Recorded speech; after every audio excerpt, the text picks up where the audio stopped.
Aujourd'hui, je vais proposer quelques pistes pour expliquer pourquoi est-ce qu'une personne qui au départ n'est pas un meurtrier puisse accomplir certains actes que tout le monde va définir comme abominables, affreux, inconcevables. Et je vais poursuivre cette explication d'une manière le plus simple possible, à savoir sans évoquer trop de termes techniques et sans citer des auteurs issus de la psychanalyse, car la lecture reste une lecture psychanalytique. Et récemment, on a été à Bruxelles témoin d'un acte terroriste. Et commençons par la description, la succession que tout le monde peut extraire de ce qui s'est passé d'une manière intuitive. Il y a une personne qui,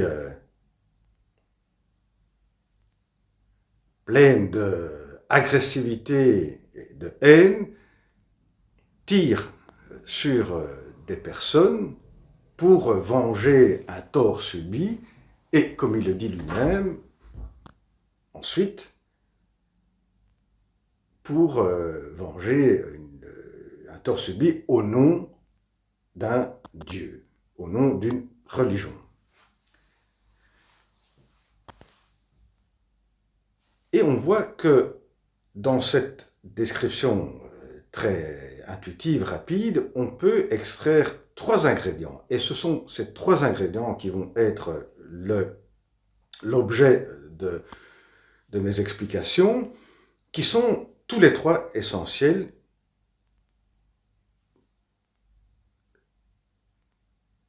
et essentiels pour déclencher la concrétisation de tel acte terroriste, essentiels qu'ils soient tous ensemble réunis.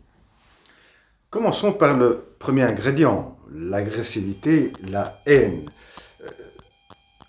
Ce sont 2 tendances qui peuvent être sollicitées chez tout le monde. C'est des tendances qui nous habitent, que nous avons à l'intérieur de nous. Il suffit que face à quelqu'un qui a pris quelque chose qui nous appartient ou qui risque de prendre quelque chose qui nous appartient, que cela puisse solliciter tout au moins une intention agressive qui se remplit de haine, avec toute une forme de possibilité de gradation, certainement. Et si cela augmente très fort, ça peut déboucher sur une forme d'agression, donc une réaction agressive.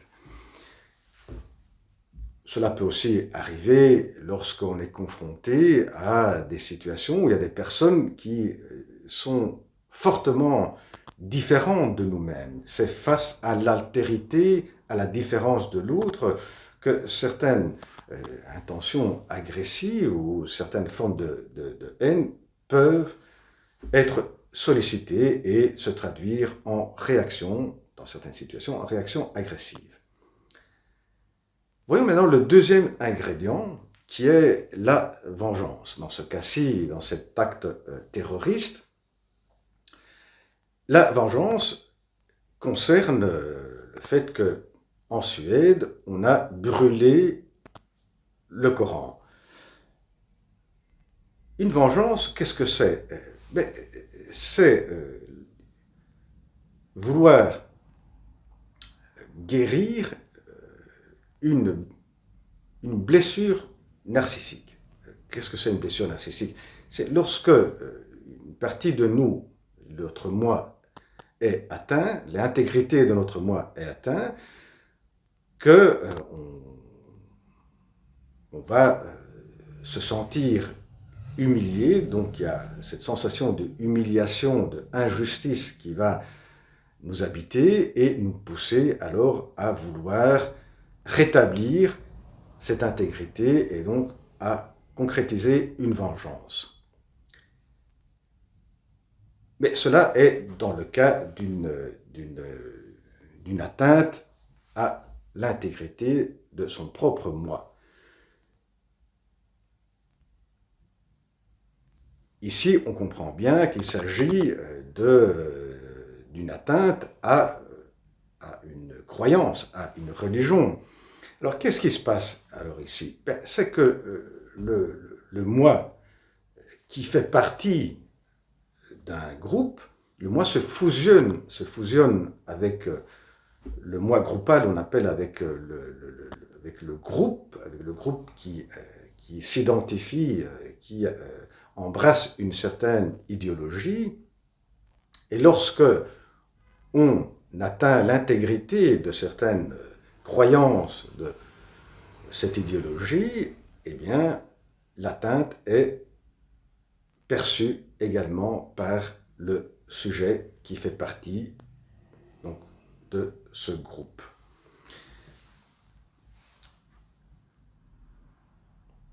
Mais souvent, qu'est-ce qui se passe? C'est que dans le cas d'actes terroristes, surtout dans le cas de recrutement de personnes, et on l'a bien vu dans le passé, c'était surtout des jeunes qui étaient recrutés. Mais ça vaut aussi pour cette personne qui vient de commettre un acte terroriste. Il y a un croisement entre différentes blessures narcissiques. Il y a certainement cette blessure narcissique qu'on va appeler groupale, c'est-à-dire qui est une atteinte à une croyance, qui forme le groupe. Ici, par exemple, c'est la croyance de l'importance du Coran et qu'on ne doit pas toucher au Coran, on va le brûler, c'est une atteinte à une croyance. Et donc, chaque sujet qui appartient à ce groupe se sent blessé. Et donc, c'est une atteinte au moi personnel aussi. Mais il y a un autre plan qui va se croiser avec celui-ci, qui est moins conscient. Celui-ci, il est tout à fait conscient. Un autre qui est moins conscient, c'est l'histoire de la personne. Si une période, on a bien vu que souvent c'était les jeunes qui étaient recrutés, les jeunes parce qu'ils ont un moi encore en développement qui n'est pas assez fort, mais surtout c'était des jeunes issus de quartiers défavorisés.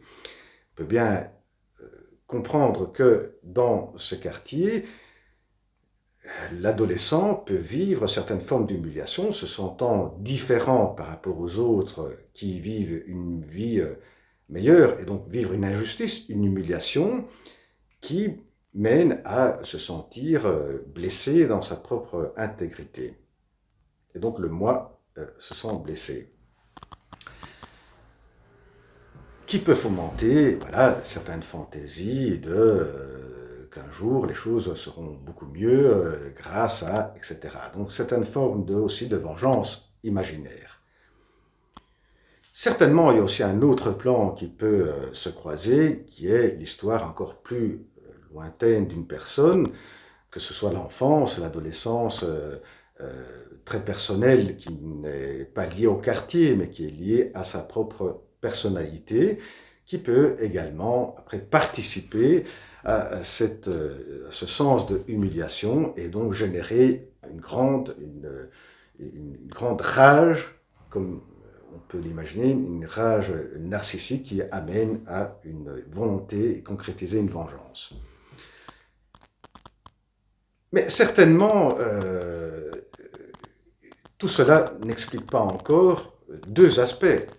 Pouvoir concevoir la mort de l'autre et pouvoir concevoir sa propre mort. Et là, il faut passer au troisième ingrédient, qui est l'idéologie.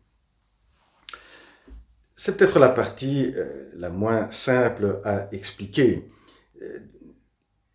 Commençons par donner quelques outils de description de comment fonctionne l'individu, à la fois tout seul et à la fois quand il est en groupe. Quand nous sommes tout seuls, on a deux instances qui sont tout le temps présentes. L'idéal du moi et le surmoi. L'idéal du moi, c'est ce qu'on voudrait obtenir, ce qu'on voudrait être. Et cette envie, cette volonté d'obtenir ce qu'on voudrait être est bien présente car il y a cette illusion que si on l'obtient, on aura cette sensation de toute puissance. On peut, bien que ce soit pour un instant, revivre cette sensation de toute puissance qu'on avait quand on était tout petit et on l'avait perdue. Donc quand on obtient un certain idéal du moi, objectif, on a cet effet d'euphorie. L'autre instance est le surmoi. Le surmoi, qu'est-ce que c'est? C'est ce qu'on ne peut pas. C'est l'instance qui nous dit ce qu'on ne peut pas faire, ce qu'on ne doit pas faire. Et quand ça arrive de faire ce qu'on ne devait pas faire, on a un sens de culpabilité et on se sent mal. Eh bien, quand on est ensemble, quand on forme un groupe, une communauté, on fait partie d'une société, ces deux instances sont sollicitées. Elles vont faire partie également de notre appartenance à la société, au groupe. Et dans certains groupes ou sociétés, une instance peut être sollicitée plus que l'autre. D'habitude, il y a un certain équilibre entre les deux. Et surtout dans le passé, la société véhiculait des idéaux qu'on pouvait poursuivre, que chaque sujet pouvait poursuivre. La patrie, par exemple, se battre pour la patrie, cela était un idéal. Et, de toute évidence, on peut bien comprendre qu'une société se base beaucoup aussi sur le surmoi, c'est-à-dire les lois, ce qu'on ne peut pas faire, que ce soit des lois écrites ou des lois de la communauté. Comme je disais, il y a certaines communautés, sociétés, dans un moment historique bien précis, qui vont solliciter surtout une instance plutôt que l'autre. Et dans le cas d'un attentat, la personne qui adhère à un certain groupe religieux, ce groupe religieux sollicite surtout et essentiellement l'idéal du moi. Dans l'histoire, par exemple, ça a été le cas du régime nazi. Lors du nazisme, on a eu cette sollicitation extrême de l'idéal du moi. Et qu'est-ce qui s'est passé là? C'est qu'il y a un personnage, Hitler, qui a véhiculé un certain discours qui a donné une certitude à tout à chacun de pouvoir guérir de certaines blessures narcissiques groupales. L'Allemagne a perdu, a été humiliée lors de la Première Guerre mondiale. Hitler va véhiculer un discours qui permettra à l'Allemagne de devenir forte, puissante et de pouvoir guérir cette blessure narcissique groupale. Et donc, tout à chacun, tout moi, va participer au moi groupal, car dans ce genre de sollicitation, on abolit l'individu. On le réduit à rien. C'est l'individu, le moi va se fusionner avec le groupe. Et c'est dans cette fusion qu'il va se sentir très très fort. Et il va avoir cette illusion, car l'instance d'illusion est la plus importante qui est sollicitée, avec la toute-puissance. L'illusion de la toute-puissance, de pouvoir, grâce à la vengeance, guérir de toute forme de blessure narcissique groupale. Mais il y a deux grandes victoires. Il y a cette victoire de toute puissance, d'accéder à la toute puissance, et donc que le moi on on peut plus atteindre le moi, car il fait partie d'un moi groupal qui véhicule des discours de toute puissance. Mais une autre victoire, c'est qu'on va plus sentir le surmoi, on va plus sentir tout ce que sont ce qu'on ne peut pas faire, et donc les sens de culpabilité. Eh bien, cela, on peut très bien le